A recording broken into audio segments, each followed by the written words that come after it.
السلام عليكم، أرحب بكم طلبتي الأعزاء طلبة المرحلة الثالثة في قسم الترجمة في محاضرة جديدة من محاضرات مادة النحو المقارن. فأهلا وسهلا بكم، ونلتقي مجددا في محاضرة جديدة من محاضرات الفصل الرابع. In this lecture, we are going to discuss a new topic, and this will be the third and the last topic in chapter 4.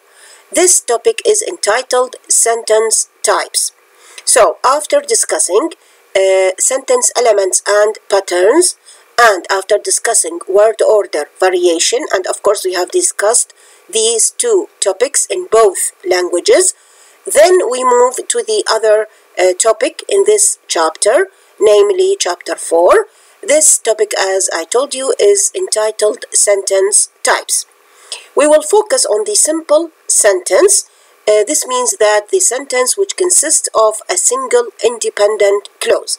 إذن سنركز في هذا الموضوع على دراسة الجملة البسيطة، ونعني بالجملة البسيطة التي تتألف من عبارة مستقلة واحدة. أوكي، طبعا سنناقش في هذه المحاضرة الجزء الأول فقط من هذا الموضوع اللي هو أنواع الجمل، لأن الموضوع بالحقيقة يحتوي على تفاصيل كثيرة وتقسيمات لأنواع الجمل متعددة، وتفاصيل كل نوع من هذه الأنواع سنشرحه بالتفصيل ونستعرض عنه أمثلة مناسبة. So, three sentence types will be discussed. These three sentence types are questions, الجمل الاستفهامية، commands، الجمل الأمرية، and exclamatives، وهي الجمل التعجبية. إذن بعد أن ناقشنا الجملة المثبتة أو الستيتمنت أو declarative sentence من خلال الموضوعين السابقين، حين ناقشنا موضوع عناصر الجملة sentence elements وأنماط الجملة الرئيسية، وكذلك ناقشنا موضوع التقديم والتأخير فيما يخص عناصر الجملة. كل هذا الحديث كان عن الجملة المثبتة أو الجملة الخبرية. إذن أنهينا كل ما يتعلق بتفاصيل الجملة الخبرية. نأتي الآن إلى دراسة الأنواع الأخرى من الجمل، وهي كما قلنا الجمل الاستفهامية والجمل الأمرية والجمل التعجبية. بالطبيعة الحال راح ندرس كل نوع من هذه الأنواع بالتفصيل في اللغتين، ثم نتعرف على أهم مواطن الاختلاف أو التشابه إن وجدت بين اللغتين فيما يخص كل نوع من هذه الأنواع الثلاثة. نلاحظ هنا contrast or some simple contrast between the four sentence types، مقارنة بسيطة ما بين كل نوع من أنواع الجمل كي نتعرف على وظيفة كل نوع من هذه الأنواع، وكذلك علامة التنقيط أو الترقيم الخاصة بها، أي بماذا تنتهي هذه الجملة، هل تنتهي بنقطة، هل تنتهي بعلامة تعجب أم علامة استفهام. إذن نلاحظ هنا يعني مقارنة بسيطة ما بين أنواع الجمل الأربعة. The first type, as we said, it is a statement or a declarative sentence. It tells something. إذن وظيفة الجملة الخبرية أنها تخبرنا معلومة معينة. It ends with a period. إذن دائما ينبغي أن تنتهي الجملة الخبرية أو الجملة المثبتة بالنقطة كأحد علامات الترقيم. The second type, it is a question. It asks something. إذن الجملة الاستفهامية عادة تطرح سؤالا معينا عن شيء معين. It ends with a question mark، وينبغي أن تنتهي بعلامة السؤال. The third type, it is a command، الجملة الأمرية. It tells someone to do something. إذن وظيفة الجملة الأمرية أنه لدينا شخص ما يطلب خدمة معينة أو يأمر شخصا آخر بإداء مهمة معينة. It ends with a period، وأيضا تنتهي الجملة الأمرية عادة بالنقطة. The fourth and the last type, it is called an exclamation أو هي الجمل التعجبية. It shows strong feeling. إذن تستخدم الجملة التعجبية لإظهار شعور قوي تجاه شيء معين أو تجاه شخص معين. It ends with an exclamation mark. وعادة تنتهي هذه أو هذا النوع من الجمل بوضع علامة التعجب دلالة على أنه النوع هذه الجملة هي جملة تعجبية. نبدأ بالنوع الأول من أنواع الجمل الثلاثة وهي questions أو الجمل الاستفهامية. As usual, we will start with English, then we move to Arabic. So, regarding questions in English, we can say that English has three major types of questions. يوجد في اللغة الإنجليزية ثلاثة أنواع رئيسية من الجمل الاستفهامية. What are these three major types? These three major types include number one, yes/no questions, and within this type, tag questions are included. Number two, we have what is called WH questions, which are the questions which start with the WH word. And the third type is called alternative questions, in which we have questions which offer some options or some alternatives. These are the three major types of questions in English. Regarding the minor types, we can say that English has two minor types of questions. إذن توجد في اللغة الإنجليزية نوعان ثانويان من أنواع الجمل الاستفهامية.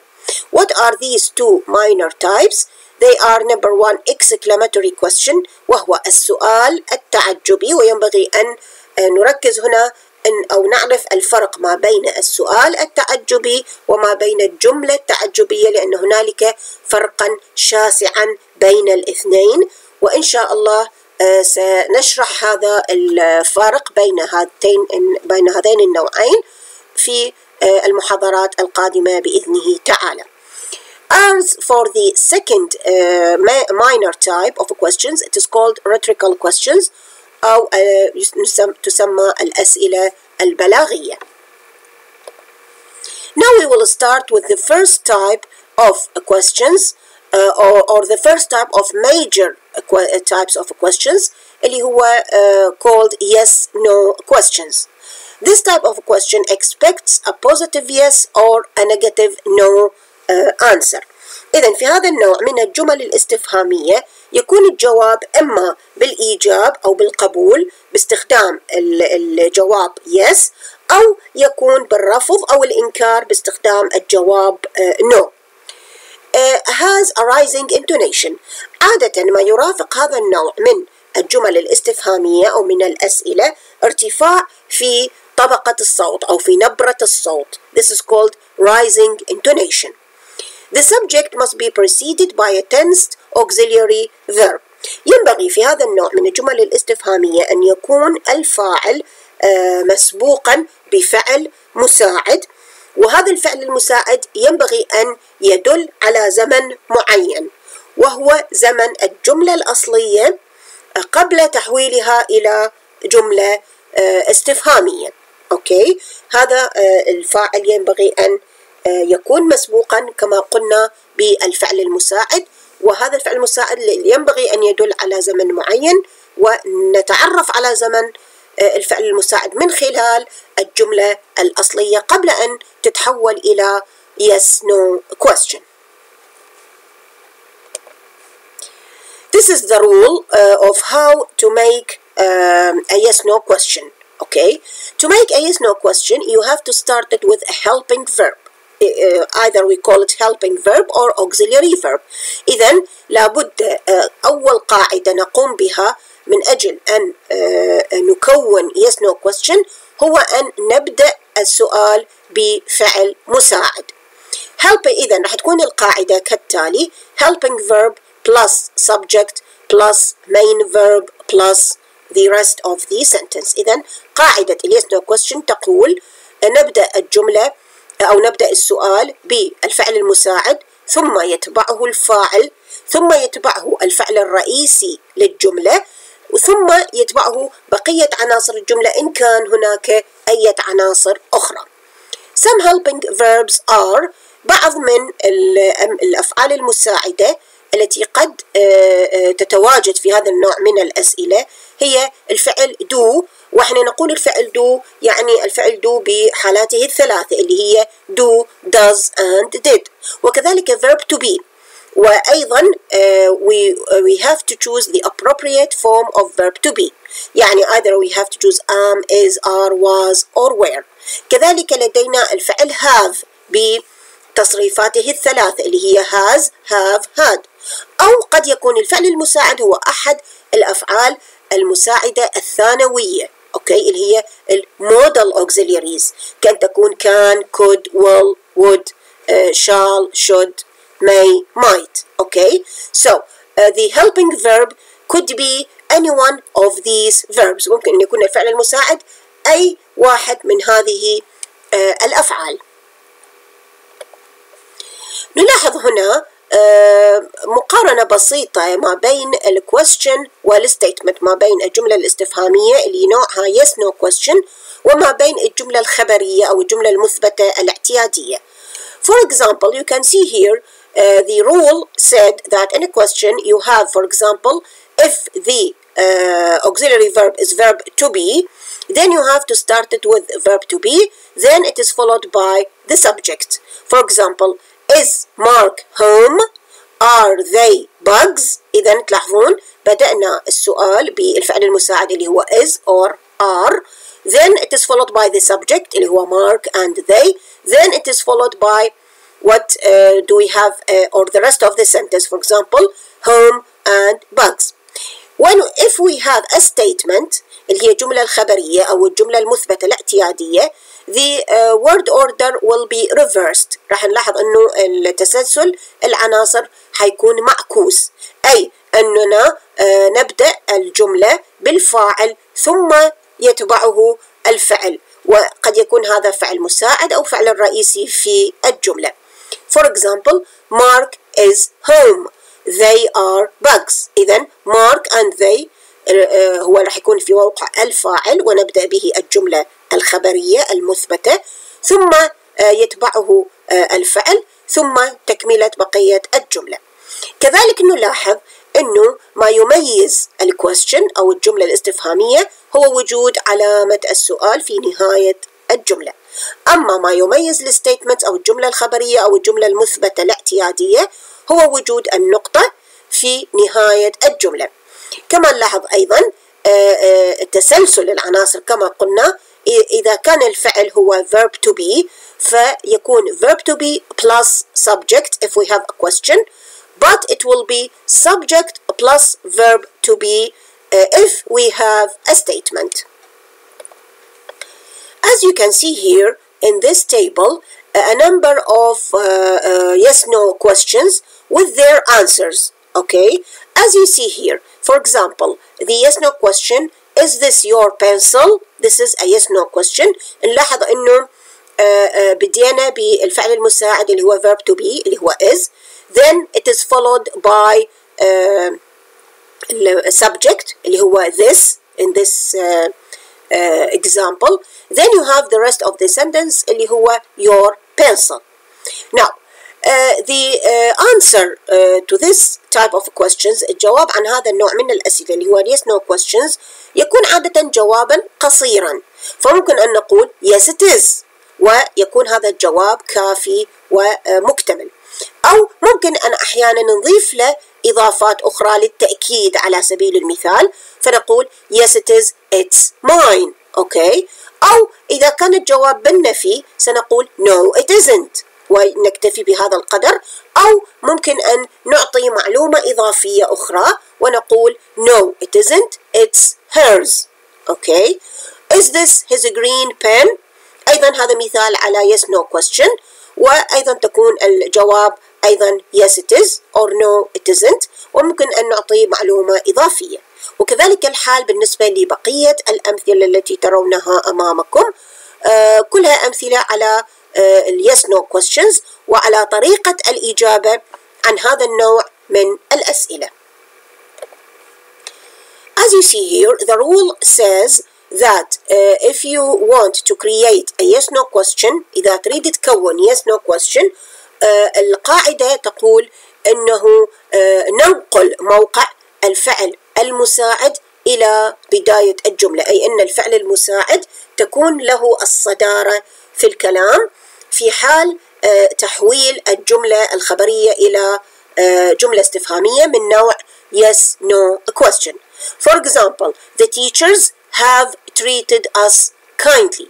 إذا هنا الفعل المساعد هو the verb have، فإذا راح أحول موقع الverb have وأضعه في بداية الجملة، ثم يتبعه الفاعل، ثم الفعل الرئيسي، ثم تكملة بقية عناصر الجملة. فيصبح السؤال كالآتي: Have the teachers treated us kindly؟ إذن بدأنا بالفعل المساعد، ثم الفاعل the teachers، ثم الفعل الرئيسي treated، ثم تكملة بقية عناصر الجملة. They had already eaten. إذن هنا الفعل المساعد هو had، فإذا يصبح ال yes no question had they already eaten؟ Okay. And in the third example, she will win the fight. Here the helping verb or the auxiliary verb is the verb will.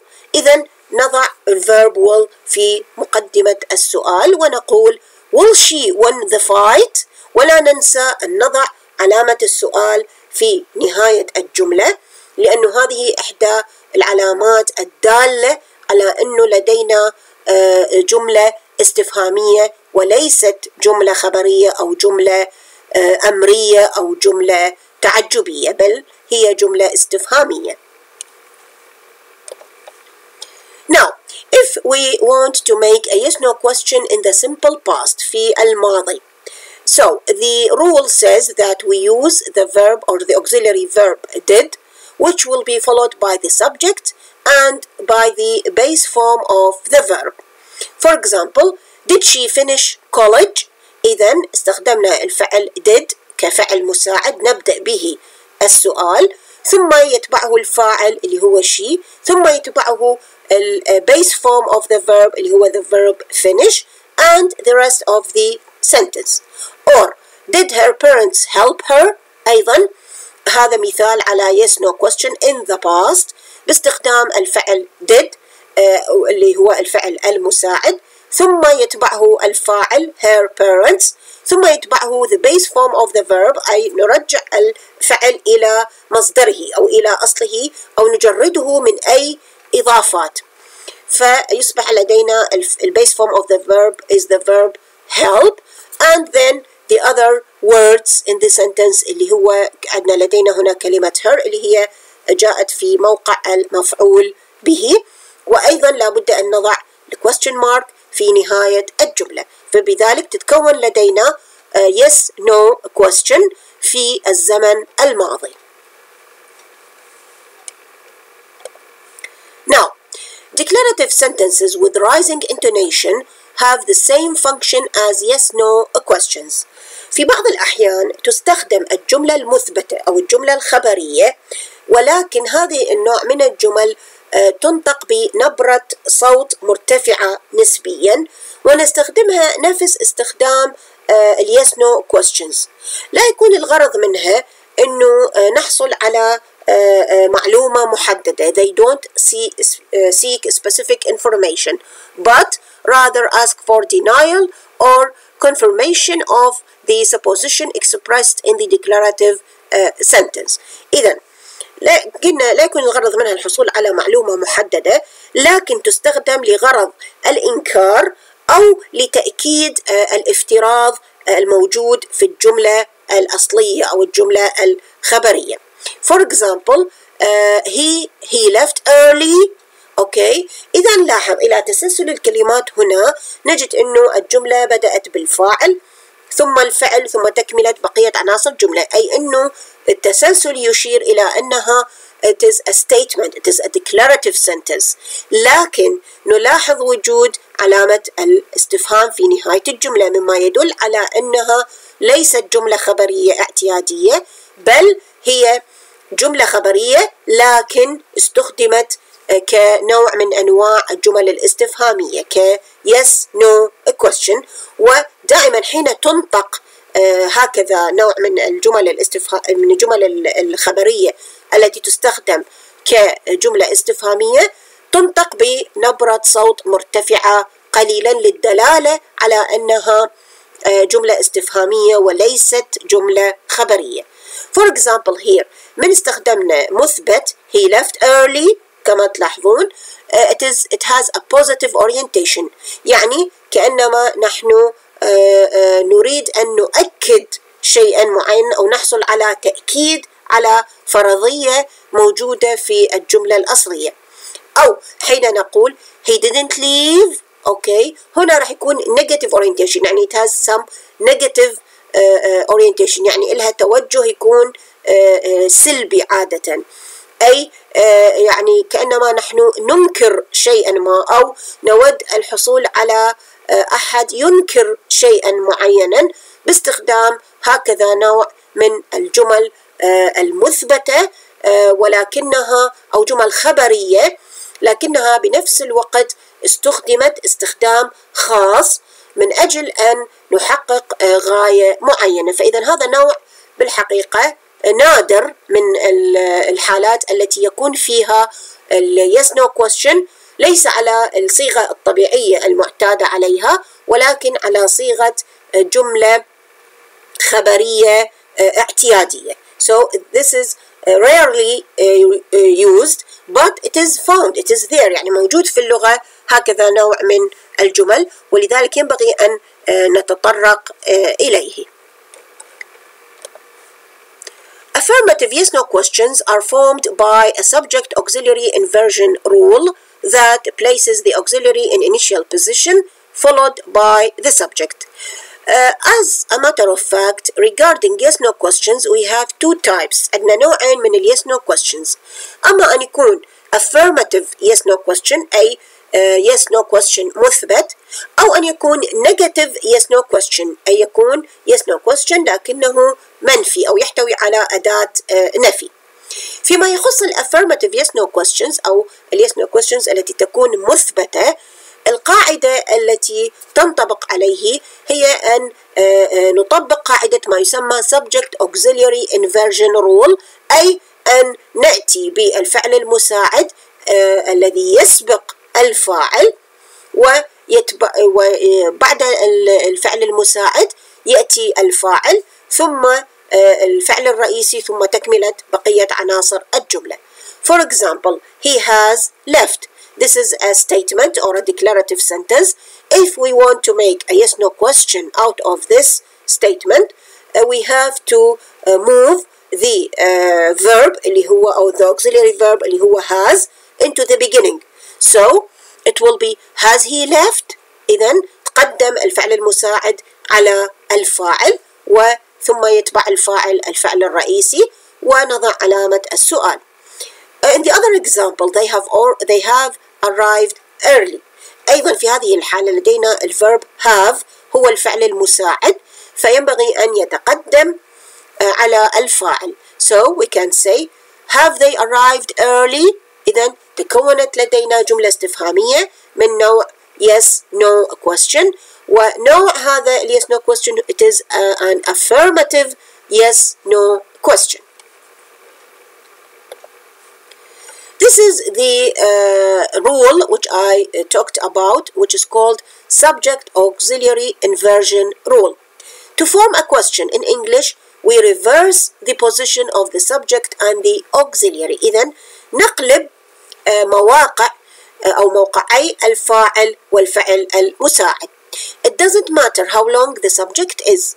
إذن لا يهم يعني مدى طول أو مدى تعقيد الفاعل، ينبغي أن يتقدم الفعل المساعد عليه. The nice and smart boy will come for lunch. The nice and smart boy this is the subject، هذا كله الفاعل. فإذا أريد أحوله إلى yes no question راح أقدم الفعل المساعد عليه اللي هو will. So the sentence will be will the nice and smart boy come for lunch. إذن تكون لدي yes no question. And what if there is more than one auxiliary. أحيانا في الجملة يكون لدي أكثر من فعل مساعد واحد، ففي هذه الحالة أيهما سيتقدم على الفاعل. القاعدة تقول the first auxiliary will have priority. إذن الصدارة أو الأولوية ستكون للفعل المساعد الأول. إذن الفعل المساعد الأول هو الذي سيتقدم على الفاعل. For example, John will be studying this week. نلاحظ في هذه الجملة لدينا فعلان مساعدان هما will and be. ففي هذه الحالة الفعل المساعد الأول اللي هو will سيتقدم على الفاعل. So the sentence or the question will be will John be studying this week؟ إذن ابتدأنا بالفعل المساعد الأول ثم الفاعل ثم الفعل المساعد الثاني ثم الفعل الرئيسي في الجملة ثم تكملة بقية عناصر الجملة. So if the declarative sentence has more than one auxiliary, only the first is advanced to initial position. إذن نحن لسنا لدينا خيار بأن نختار الفعل المساعد الذي نرغب به ونقدمه على الفاعل. كلا، هنالك قاعدة تقول أن الفعل المساعد الأول هو الذي يحتل مركز الصدارة وهو الذي ينبغي أن يتقدم على الفاعل. For example, he may have left earlier. لاحظوا هنا لدينا أيضا فعلان مساعدان اللي هو may و have. فبهالحالة الفعل may هو الذي ينبغي أن يتقدم على الفاعل. So the question will be may he have left earlier. إذن استخدمنا الفعل المساعد الأول may ثم تبعه الفاعل he ثم تبعه الفعل المساعد الثاني have ثم تبعه الفعل الرئيسي left ثم تكملة عناصر الجملة ووضعنا علامة الاستفهام في نهاية الجملة للدلالة على أن لدينا هنا جملة استفهامية. However, if the declarative sentence has no auxiliary، إذن أحيانا في الجملة المثبتة اللي أريد أحولها إلى yes no question لا يوجد هنالك فعل مساعد. أوكي، يعني فقط يوجد الفعل الرئيسي the main verb بالجملة. ففي هذه الحالة هنالك قاعدة تسمى do support rule، أي أنه أستعين بالفعل do وبتصريفات الثلاثة اللي هي do does or did أستخدمه كفعل مساعد كي يتقدم على الفاعل. أوكي، for example he likes music. إذن هنا لدينا الفعل هو فعل likes وهو فعل رئيسي، لا يوجد فعل مساعد في هذه الجملة، فأستعين بما تسمى do support rule، أي أستعين بالverb do كفعل مساند أستخدمه كفعل مساعد لغرض تحويل الجملة إلى جملة استفهامية. بما أنه زمن الفعل الرئيسي هو في المضارع وأيضا it has the third person singular s لأنه الفاعل هو he، فإذا في هذه الحالة ينبغي أن أختار الفعل does. أوكي، ويتبعه الفاعل اللي هو he ثم يتبعه الفعل الرئيسي في الجملة اللي هو the verb like، ثم إن كانت هناك أي عناصر أخرى في الجملة أضعها بعد الفعل الرئيسي، ثم لا أنسى أن أضع علامة السؤال في نهاية الجملة. بذلك يتكون لدينا yes no question بالاستعانة ب do support rule. Now, regarding subject auxiliary inversion, what if the sentence has zero auxiliaries؟ كما قلنا إذا كانت الجملة لا تمتلك فعلا مساعدا. For example, John met Mary. في هذه الحالة ينبغي أن أستعين بالفعل do، وبما أن الجملة هنا في الزمن الماضي met فينبغي أن أستعين بالفعل did، فتصبح الجملة كالآتي: Did John meet Mary؟ أو Sam runs every day. هنا أيضا لدينا فعل رئيسي runs وفي المضارع and it has got the s for third person singular، فينبغي أن أستعين بالفعل does، فتصبح الجملة Does Sam run every day؟ أوكي، إذن this is called do support rule. هذه القاعدة تسمى do support rule.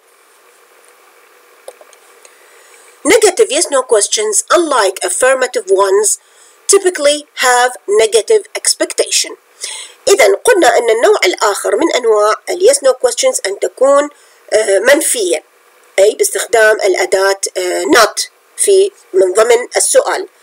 ودائما يعني أو الأكثر شيوعا أنه نتوقع من نستخدم negative yes no question أنه نتوقع أن يكون الجواب بالإنكار، لكن ليس دائما. They are formed by a subject auxiliary inversion rule and not attachment. إذن تطبق عليها نفس القاعدة السابقة التي تقول أنه أستعين ب subject auxiliary inversion rule لكن أضيف لها the word not حتى تتحول إلى negative yes no question. For example, can't he swim؟ لاحظوا الفعل المساعد هو كان زائدا الأداة not زائدا الفاعل he زائدا الفعل الرئيسي swim وعلامة السؤال. أصبح لدي هنا negative yes no question. قد يكون الجواب عن هكذا سؤال no he can't. أو لدينا المثال الثاني don't you have a pen؟ إذن لدينا الفعل المساعد هو do زائدا not أداة النفي زائدا you الفاعل زائدا have راح يكون هنا هو الفعل الرئيسي وأبن تكملة بقية الجملة. ممكن أن يكون الجواب على هكذا سؤال yes I do or no I don't، فممكن أن يكون الجواب بالنفي أو بالإيجاب.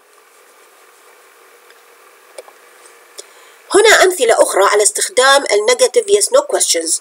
So like affirmative yes no questions, negative yes no questions begin with a form of be or an auxiliary verb such as have, do, will, can or should. إذن تنطبق نفس قاعدة affirmative yes no questions على negative yes no questions، أي لابد أن نستعين بفعل مساعد، وهذا الفعل المساعد قد يكون verb to be أو قد يكون any other auxiliary verb اللي هو قد يكون verb have, verb do or modal verbs اللي هي will or can or shall etc.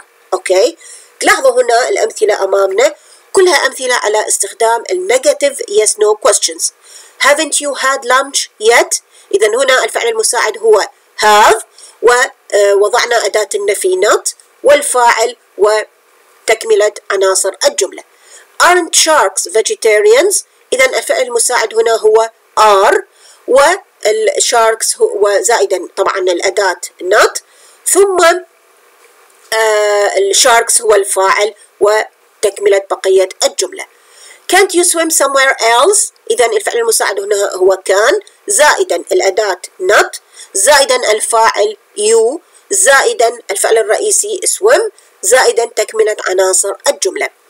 Didn't you see the shark warning sign؟ هنا الفعل المساعد هو did زائدا not الأداة للنفي you هو الفاعل و see الفعل الرئيسي ثم تكملة بقية عناصر الجملة.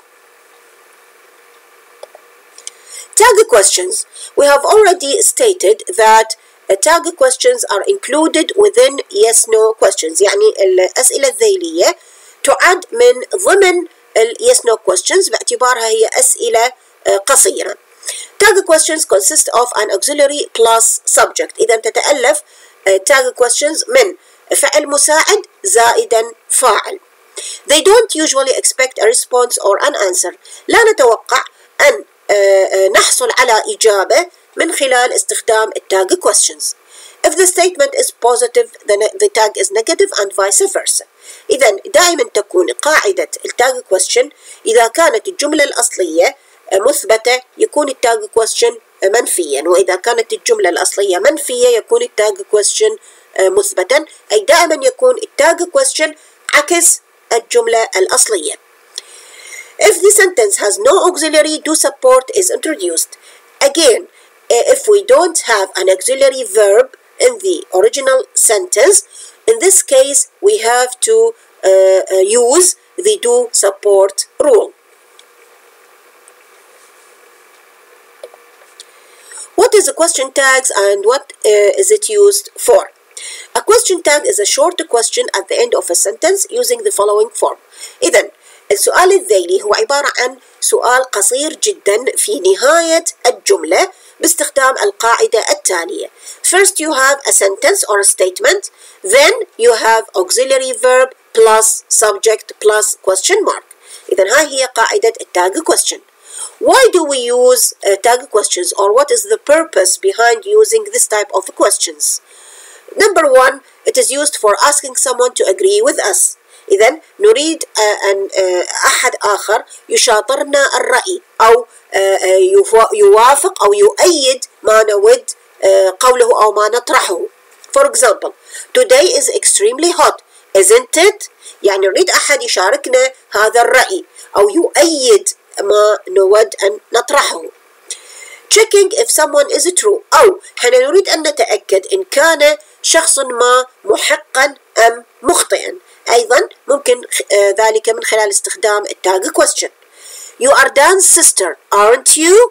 إذن هنا استخدمنا aren't you اللي هو التاج question، وكما تلاحظون يكون دائما عكس الجملة الأصلية. الجملة الأصلية مثبتة، حيكون التاج question منفي. لاحظوا هنا أيضا أمثلة على استخدام التاج questions حين تكون الستيتمنت positive، يعني حين تكون الجملة الخبرية مثبتة تلاحظون دائما التاج question يكون منفيا. They are British, aren't they? He is studying architecture, isn't he? Jack and Susan have moved, haven't they? You will come to the party, won't you? You were at school on Friday, weren't you? David was working on the project, wasn't he? You had lived in London before, hadn't you? إذن نلاحظ في هذه الأمثلة أنه ال statements all are positive. كل الجملة الخبرية هي جمل مثبتة، فلذلك لابد أن يكون التاج question منفي. ونلاحظ أنه القاعدة اللي تخص التاج question أنه نأتي بالفعل المساعد اللي هنا مثلا عندي are راح يكون هو الفعل المساعد، وقلنا يكون منفي فaren't، ونأخذ الفاعل من الجملة الأصلية اللي هو they، وهكذا فيما يخص بقية الأمثلة. أما في الحالة الثانية حين تكون ال statements all are negative, so the tag questions should be positive. إذا قلنا دائما التاج question يكون عكس الجملة الخبرية الأصلية. For example, they don't work here, do they? He doesn't cook, does he? You don't love me, do you? You didn't finish, did you? He didn't come to class, did he? إذن في جميع هذه الأمثلة نلاحظ أن التاج question is positive. Why? Because the statement is negative. In negative statements we have an auxiliary. دائما من يكون عندي جملة منفية راح يكون بها موجود فعل مساعد اللي هو كما تلاحظون do في كل الأحوال، don't, doesn't, don't, didn't. أوكي، فبهالحالة ما أحتاج إنه أجلب فعل مساعد، راح يكون هو أصلا الفعل موجود في الجملة المنفية، فأستعين بنفس هذا الفعل المساعد الموجود في الجملة الأصلية. In imperative sentences, different types of tags may occur, each conveying a different degree of politeness or insistence. أحيانا تكون الجملة الموجودة لدي هي عبارة عن جملة أمرية، أوكي؟ ليست جملة خبرية اعتيادية. For example, open the door.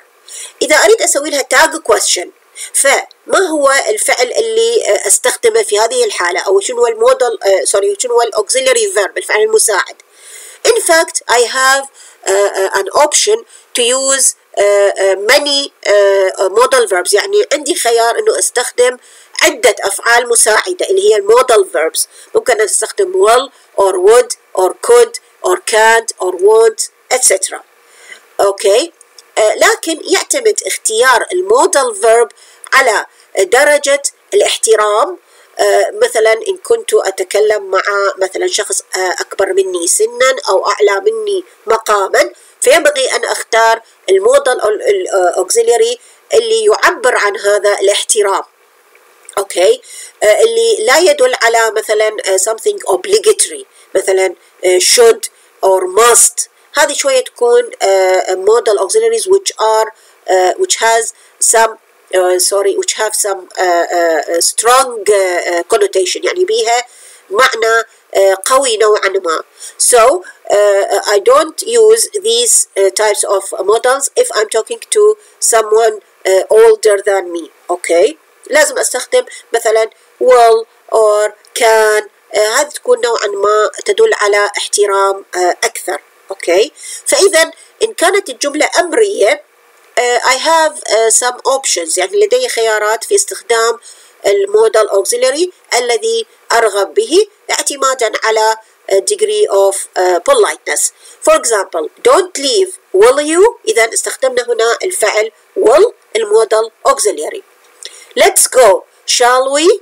أيضا هنا استخدمنا المودال auxiliary shall للدلالة على معنى معين نرغب بإيصاله. إذن حين تكون الجملة أمرية يختلف نوعا ما عمل التاج questions.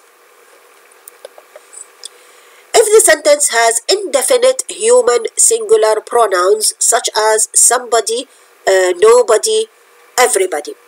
إذن أحيانا فاعل الجملة يكون عبارة عن ضمير حي مفرد غير محدد. مثلا عندي الضمائر somebody, someone, nobody, no one, everybody, everyone. هاي أسميها ضمائر حية غير محددة يعني لا تدل على شخص معين. إذا كانت هي الفاعل في الجملة وأرغب في أن أكون tag question على هكذا نوع من الجمل دائما أستخدم الضمير they للتعويض عن هذا الفاعل. For example nobody came early. اوكي إذا الفاعل هو nobody اللي هو indefinite human singular pronoun. إذا أريد أسوي tag question راح أقول did they. إذا بالبداية استخدمت الفعل did. ليش؟ لأنه زمن الجملة بالماضي الفعل came. Now, why did I use the pronoun they? Because I have an indefinite human singular pronoun اللي هو nobody. ولماذا وضعت did they بالمثبت؟ لأنه nobody أصلا هي بها منفي. nobody okay بها منفي يعني statement is negative already. So the tag question should be positive. أما فيما يخص المثال الثاني somebody came early. أيضا هنا لدينا الفاعل هو somebody اللي هو راح يكون indefinite human singular pronoun. وأيضا زمن الجملة بالماضي came فأيضا راح أستعين بالفعل did. لكن بما أنه somebody هو مثبت فينبغي أن يكون التاج question منفي فأقول didn't they. إذا أصبح لدي didn't they هو التاج question الخاص بالستيتمنت somebody came early.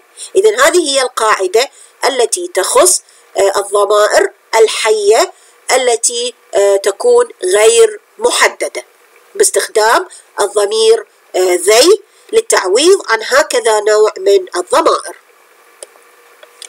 When the tag is the same as the main clause, it is expressing positive orientation or irony. أحيانا نلاحظ بعض الأمثلة التي يكون فيها التاج question نفس الجملة الأصلية. يعني حين تكون الجملة الأصلية مثبتة التاج question مثبت، وحين تكون الجملة الأصلية منفية يكون التاج question أيضا منفي. هذه حالة خاصة من حالات التاج question التي تستخدم لغرض معين، وهو أما للتعبير عن تأكيدنا الشديد لشيء ما أو بالعكس تدل على السخرية من شيء معين. For example, so you agree with me. Do you؟ إذن أستخدم do you. أما أؤكد أو أنا متأكدة جدا that you agree with me، أو بالعكس من أجل السخرية من شيء أو من شخص معين. You will come tonight. Will you؟ أيضا هنا استخدمت التاج question من نفس نمط الستيتمنت. الستيتمنت مثبتة والتاج question أيضا مثبت، أيضا لغرض either I have positive orientation in my mind or I have some kind of irony. Oh, I am lazy. Am I? ممكن أن يستخدم هكذا نوع من التاج questions كدلالة على السخرية. It is used for irony. إذن هو نوع خاص من أنواع التاج questions يستخدم لغرض معين، أما لغرض التعبير عن السخرية أو لغرض إثبات تأكيدنا أو تأييدنا الشديد لمعلومة معينة. So this is the end of our lesson for today. I hope you find the lecture fruitful to you and full of useful information. And I would like to thank you all for your attention and for your attendance. And any questions will be welcomed. So I would like to hear from you. And inshallah, I will answer your questions and hope to see you soon in our next lecture, inshallah.